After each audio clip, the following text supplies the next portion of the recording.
Om Swastiastu. Halo semuanya, perkenalkan nama saya Nilah Putu Laksmi Purwentari dari kelas 10 IPS 2 nomor absen 26. Di sini saya akan menjelaskan materi tentang gejala sosial berkaitan dengan heterogenitas sosial. Nama saya Ketut Gedana Radya dari kelas 10 IPS 2 nomor absen 16.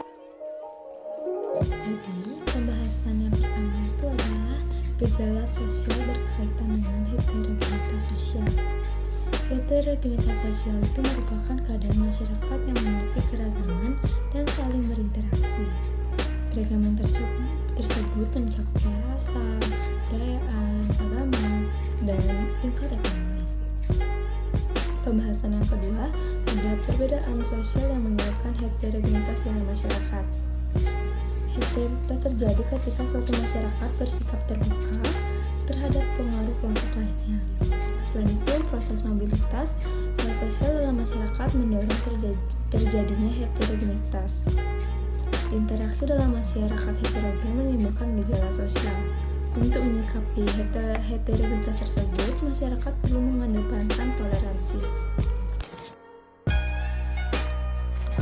Selanjutnya ada pembahasan perbedaan sosial yang menyebabkan heterogenitas sosial dalam masyarakat.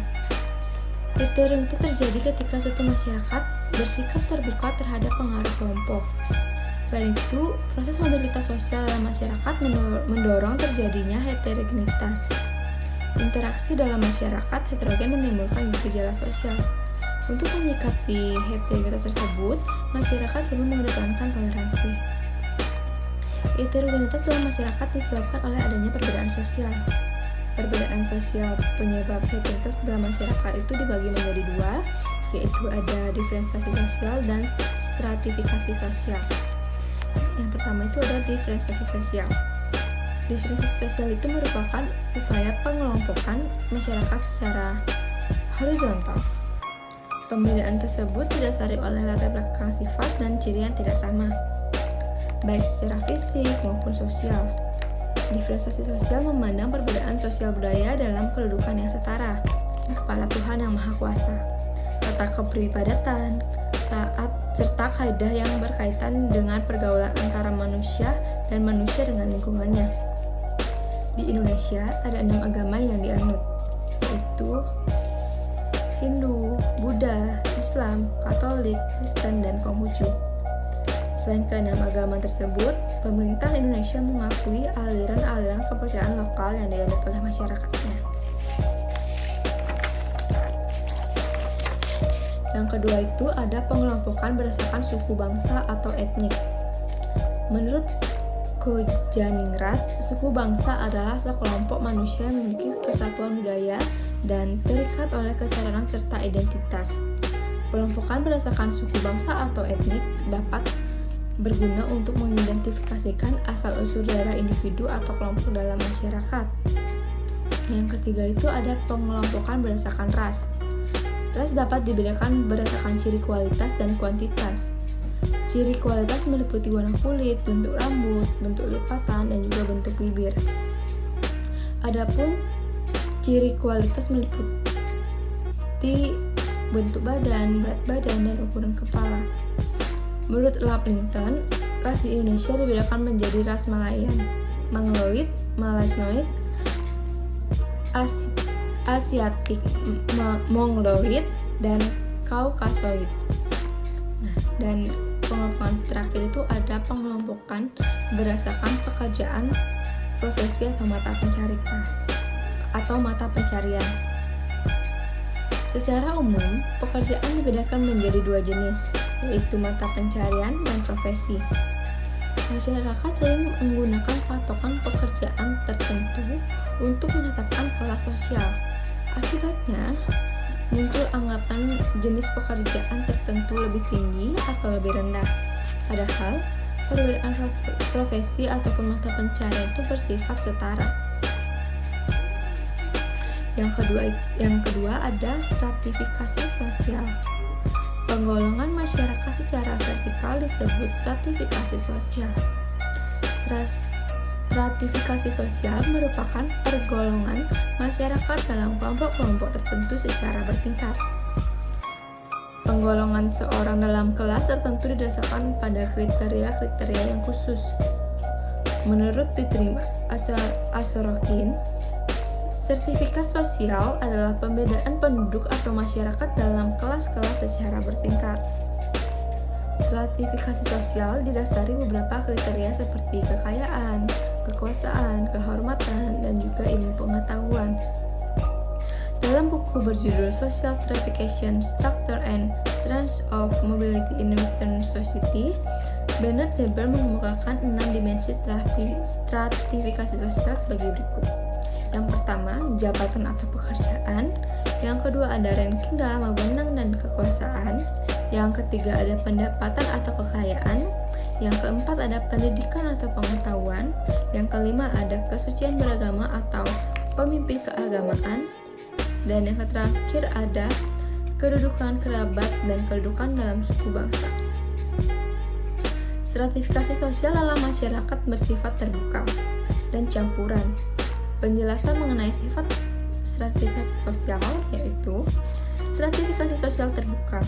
Dalam stratifikasi sosial terbuka, setiap anggota mempunyai kesempatan sama untuk naik ke lapisan sosial lebih tinggi atau turun ke lapisan sosial yang lebih rendah.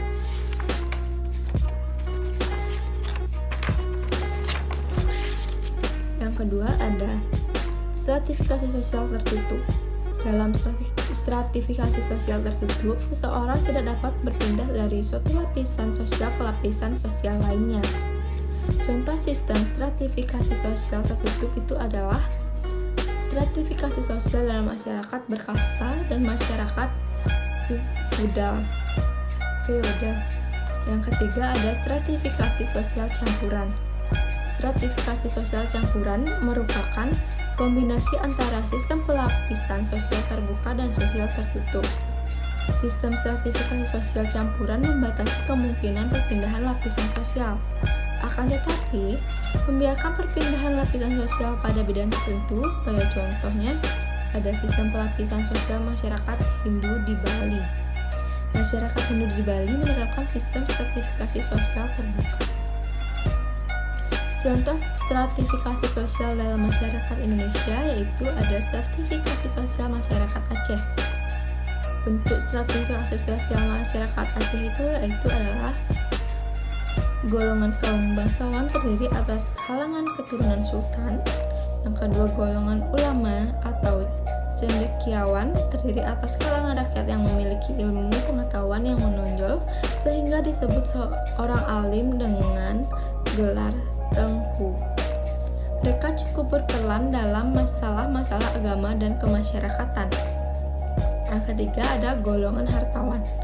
Golongan hartawan terdiri atas golongan yang bekerja keras mengembangkan ekonomi pribadinya, misalnya pedagang pasar, tuan tanah, dan peternak kaya raya.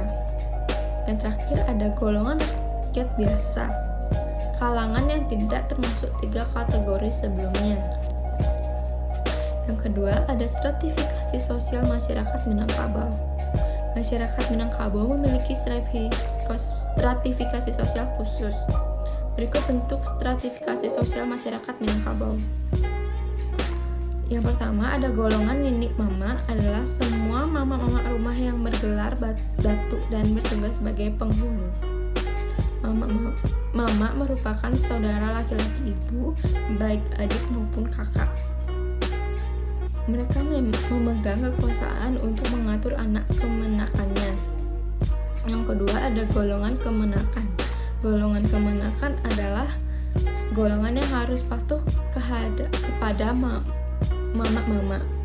Golongan kemenakan membantu mama dalam urusan keluarga seperti meneruskan keturunan. Semua anggota keluarga yang tidak menjabat sebagai penghulu atau mama kepala waris disebut kemenakan. Yang ketiga, ada sertifikasi sosial masyarakat Hindu di Bali. Masyarakat Hindu di Bali menerapkan sistem stratifikasi untuk menggolongkan status anggota masyarakatnya. Sistem stratifikasi tersebut dinamakan kasta. Sebagian masyarakat Hindu di Bali dikelompokkan dalam 4 kasta, yaitu ada kasta Brahma, Ksatria, Waisya, dan Sudra.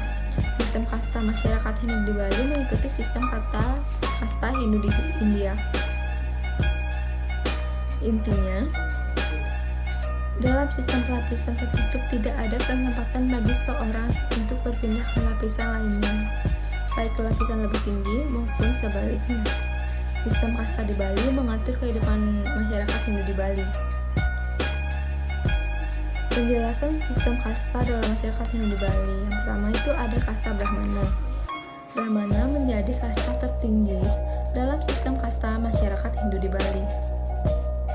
Tingkatan ini mencakup orang yang ahli di bidang agama ataupun pemuka agama Hindu. Para pemuka agama tersebut menjalankan tugasnya dengan memimpin upacara keagamaan. Yang kedua ada kasta kesatria. Kasta kesatria mencakup orang-orang yang menjadi abdi kerajaan seperti para senopati dan prajurit, serta orang-orang menjadi abdi negara. Yang ketiga ada kasta waisya. Kasta waisya ini mencakup orang-orang yang terlibat dalam industri perdagangan. Intinya mereka yang masuk kasta ini adalah orang-orang yang berperan penting sebagai penggerak ekonomi. Dan yang terakhir itu ada kasta sudra. Kasta sudra itu mencakup orang-orang yang tidak memiliki gelar. Fungsi utama keberadaan golongan sudra adalah melayani 3 kasta yang berada di atasnya. Dalam sistem modern seperti sekarang, buruh merupakan contoh anggota masyarakat berkasta sudra. Yang keempat ada stratifikasi sosial masyarakat Sunda. Masyarakat Sunda dikelompok menjadikan 2 golongan, yaitu menak dan cacah atau soma. Yang pertama, golongan menak merupakan keturunan raden atau golongan priayi karena memiliki kedudukan seperti pegawai negeri atau bangsawan. Golongan ini disebut sebagai priayi karena mempunyai tingkat tertinggi dalam masyarakat. Yang kedua ada golongan cacah atau masyarakat biasa. Adalah golongan terdiri atas pedagang, buruh, petani, dan rakyat jelata. Cara mengatasi heterogenitas sosial. Yang pertama itu menghormati budaya masyarakat lain. Yang kedua memiliki sikap peduli terhadap keadaan sosial lingkungan sekitar. Dan yang terakhir itu ada menghargai perbedaan masing-masing dalam masyarakat. Sekian yang dapat saya sampaikan. Mohon maaf jika ada kesalahan kata. Saya akhiri dengan para Santi. Om Santi Santi Santi Om. Multidimensi identitas diartikan sebagai sudut pandang atau cara pandang individu maupun kelompok terhadap identitas yang dimiliki individu atau kelompok lain. Identitas individu menunjukkan keadaan, sifat, dan ciri-ciri khusus yang menandai eksistensi atau keberadaan seseorang. Identitas biasanya dianggap sebagai sebuah status yang melekat pada diri seseorang. Multidimensi identitas dalam subjek individu ataupun kelompok muncul karena adanya pandangan beragam dari anggota masyarakat terhadap seseorang yang memiliki identitas tertentu. Hal ini disebabkan oleh beberapa faktor, yaitu cara pandang berbeda terhadap status dan peran seseorang dalam kelompok.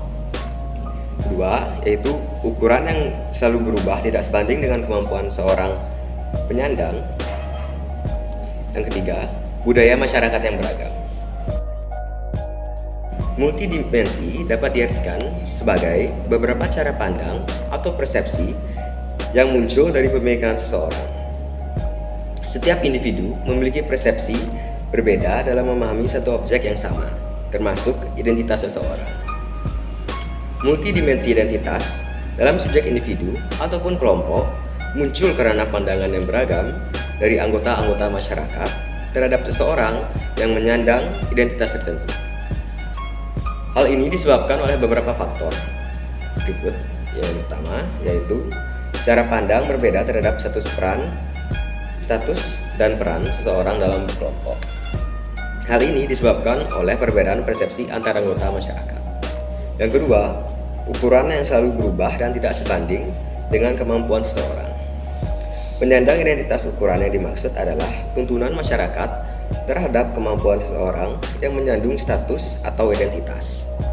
Ukuran yang berubah ini sangat wajar sesuai dengan kebutuhan manusia yang selalu bertambah.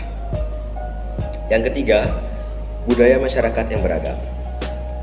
Budaya ini tercermin dalam masyarakat matrilineal, patrilineal, unilateral. Setiap masyarakat memiliki perbedaan budaya yang menyebabkan keragaman.